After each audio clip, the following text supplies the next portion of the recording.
सद्गुरूंचे पुण्यस्मरण, सद्गुरु नाम संकीर्तन,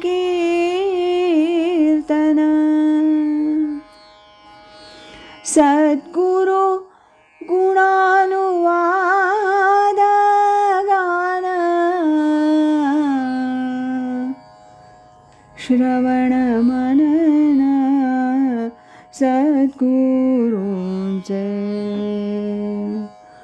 श्रवण मनन सद्गुरूंचे. आज ऐकूया स्वामी स्वरूपानंद एक अलौकिक राजयोगी या ग्रंथातील प्रकरण 9 असे प्रसंग असे स्वामी याचा भाग 24. स्वामी स्वरूपानंद आणि धोंडी महाराज. श्रीयुत सूर्यकांत विठ्ठल देवळेकर रत्नागिरीचे हे स्वामी स्वरूपानंदांचे एक अंतरंग पट्टशिष्य. व्यापारासाठी म्हणून देवळेकर सांगली, इस्लामपूर, जयसिंगपूर या भागात प्रवास करीत. देवळेकर इस्लामपूरला धोंडी महाराजांच्या दर्शनास नेहमी जात असत. स्वामी स्वरूपानंदांच्या भक्तीमुळे धोंडी महाराजांचं देवळेकरांवर विशेष प्रेम असे. धोंडी महाराजांना पावसला न्यायचं आणि त्यांची सेवा करायची असा एक विचार देवळेकरांच्या मनात आला. देवळेकर एकदा पावसला गेले. स्वामींजवळ या संबंधी काहीतरी बोलू लागले. स्वामी आणि देवळेकर यांच्या या संदर्भातील संवादात स्वामी स्वरूपानंद धोंडी महाराजांसंबंधी देवळेकर यांना म्हणाले,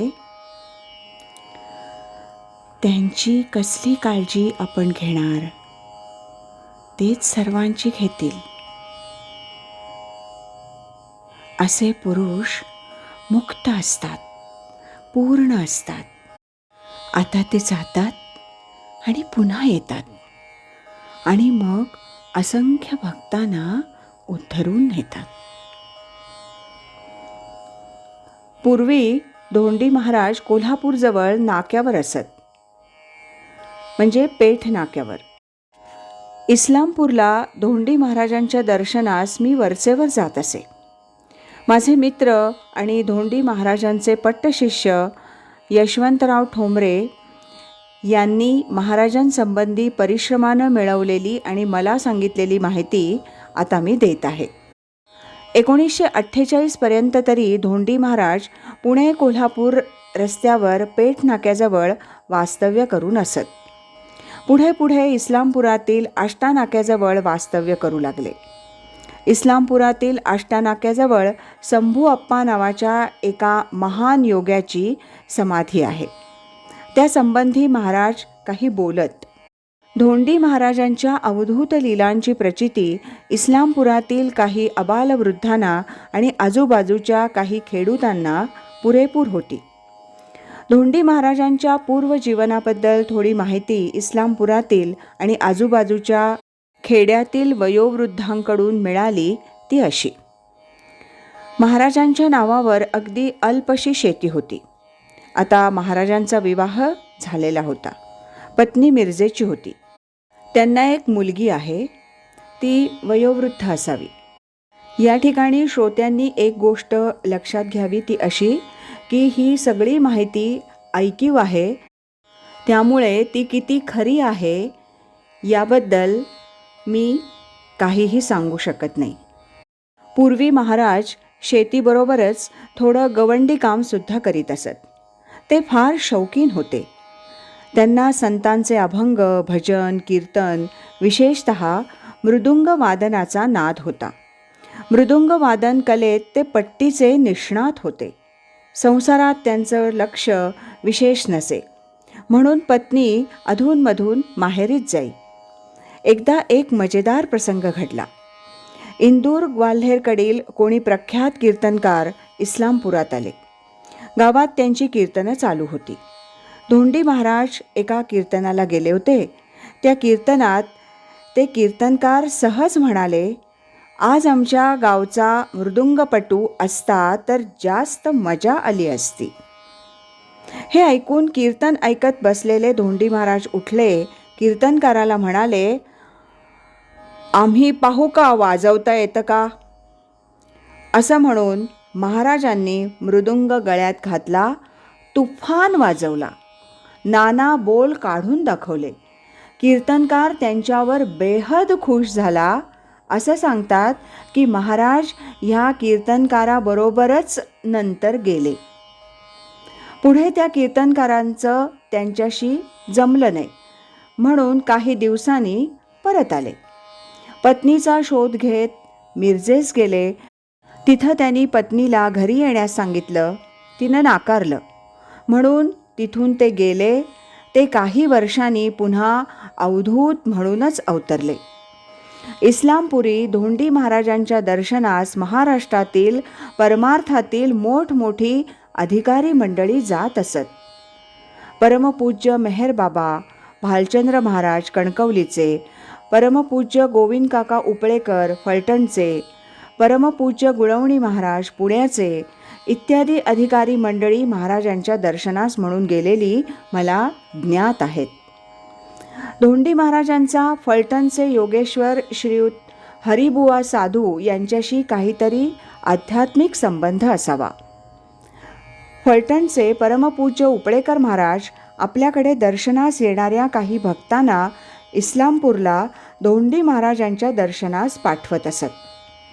समाधीपूर्वी काही दिवस आपल्या सद्गुरूंकडं वरात काढ असं धोंडी महाराज श्रीयुत ठोंबरे यांना म्हणाल्याचं मला माहीत आहे.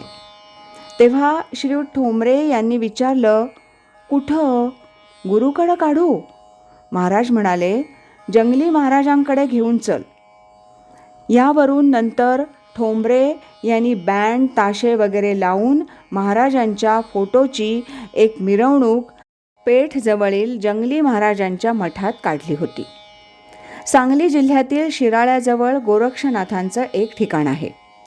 तिथं गोरक्षनाथांचा एक मठ आहे. सिंहस्थात आणि इतर वेळी उत्तरेकडून येणारी नाथ संप्रदायी योग्यांची झुंड इस्लामपुरावरूनच शिराळ्यास जात असे. अशा एका प्रसंगी इस्लामपुरावरून शिराळ्यास जाणारी ही नाथ संप्रदायी झुंड रस्त्यावर धोंडी महाराजांच्या पुढे एखाद्या फलटणीप्रमाणे उभी राहिलेली मी पाहिली आहे. महाराज ह्या सर्वांसमोर जाऊन एखाद्या अधिकाऱ्याप्रमाणे इन्स्पेक्शन घेत होते. हा मोठा मजेदार देखावा होता.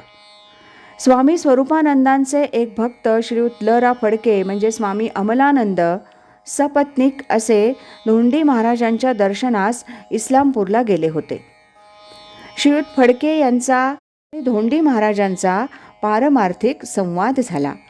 सदरच्या भेटीत श्रीयुत फडके यास स्वामी स्वरूपानंदांसंबंधी म्हणून, ते श्रीमंत, मी गरीब असं वाक्य म्हणाले. ह्या भेटीचा सर्व वृत्तांत श्रीयुत फडके यांनी पावसला स्वामी स्वरूपानंदांना सांगितला. तेव्हा स्वामी फडके यांना म्हणाले, श्रीमंत आणि गरीब याचा अर्थ नीट घ्यावा. आपण असा पारमार्थिक मार्ग सांगतो. शिष्य असतात म्हणून श्रीमंत. स्वामी भक्त श्रीयुत सूर्यकांत विठ्ठल देवळेकर हे आपल्या एका व्यापारी मित्रास घेऊन एकदा इस्लामपुरी धोंडी महाराजांच्या दर्शनास म्हणून गेले होते. श्रीयुत देवळेकर आणि ते व्यापारी महाराजांजवळ बसले. तोच धोंडी महाराज त्या व्यापाऱ्यास शिव्या देऊ लागले. म्हणाले, भाड्या कोणास फसवतोस? आणि देवळेकरांकडे पाहत म्हणाले, ह्याची संगत सोडून टाक, बेट्या मरशील. पुढे 2 वर्ष गेली. देवळेकर जागे झाले. त्यांना त्या व्यापाऱ्याच्या हिशोबात तसाच अनुभव येऊ लागला. त्यांनी आपलं त्या व्यापाऱ्याकडील खरेदी खातं काढून घेतलं. तो व्यापारी त्यामुळं जरा रुष्ट झाला. शेवटी त्या व्यापाऱ्यानं देवळेकर यांना 10,000 टोपी घातलीच. ह्या संदर्भात अजूनही कधीकधी बोलणं निघालं की देवळेकर मला म्हणतात, बरं झालं महाराजांनी योग्य वेळी जागं केलं, नाहीतर संकटात आलो असतो. तोंडी महाराज चैत्र कृष्ण अष्टमी म्हणजेच बुधवार तारीख 29 एप्रिल 1970 रोजी इस्लामपूर इथं समाधीस्थ झाले. त्यांची समाधी इस्लामपूरला आष्टानाक्याजवळ आहे. तिथं दरवर्षी भंडारा वगैरे होतो. आज इथेच थांबूया. यानंतरचा 25वा आणि शेवटचा भाग आपण उद्या ऐकूया. श्रीमत सच्चिदानंद सद्गुरु श्री स्वामी स्वरूपानंद महाराज की जय. हरि ओम तत्सत.